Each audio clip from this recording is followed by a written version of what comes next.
Cooking சேனலில் வந்து இந்த சாக்லேட் சிரப் செய்ய போகிறோம். இதில் வந்து ஒரு 250 ml பால் வந்து காய வச்சுருக்கோம்.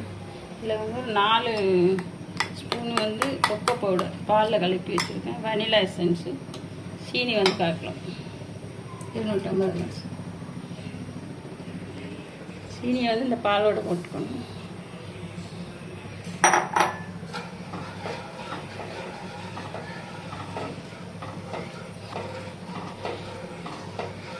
நல்லா கரைஞ்சிடுச்சு. அப்புறம் வந்து இது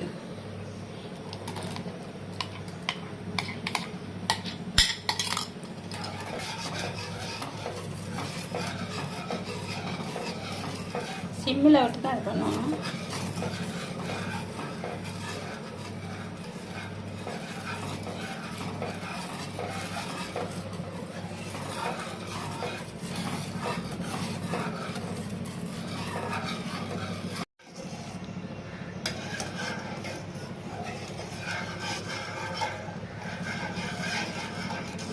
இது அந்த பக்குவத்துக்கு வர்றதுக்கு ஒரு 20 நிமிஷம் பக்கம் எடுக்கும்.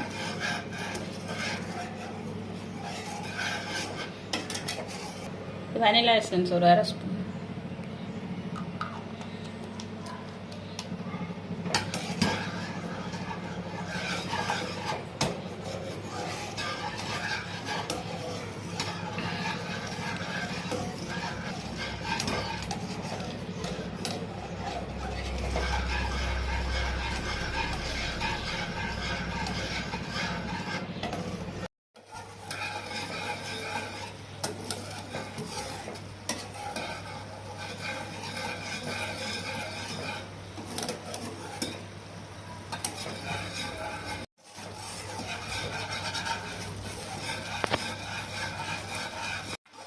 ஸோ கொஞ்சம் எடுக்கிற பக்குவத்துக்கு வந்துச்சு. இன்னொரு 5 நிமிஷம் கழிச்சு எடுத்துக்கலாம். இப்போ 3 பொருளை வச்சு செய்கிறது. நாங்கள் வீட்லேயே இதை ரெடி பண்ணி வச்சுக்கலாம். 1/4 கிலோ சர்க்கரை, 250 ml பால், எசன்ஸ் ஒரு 1/2 ஸ்பூன் எசன்ஸ், வனிலா எசன்ஸ். இதுதான் இந்த எடுக்கிற பக்கம் எடுத்துக்கலாம்.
வெங்காயம் குக்கிங் சேனல் எங்கள் அம்மா வந்து சாக்லேட் சிரப் பண்ணியிருக்காங்க. உங்களுக்கு பிடிச்சிருந்தா லைக் பண்ணுங்கள், ஷேர் பண்ணுங்கள், மறக்காமல் சப்ஸ்கிரைப் பண்ணுங்கள்.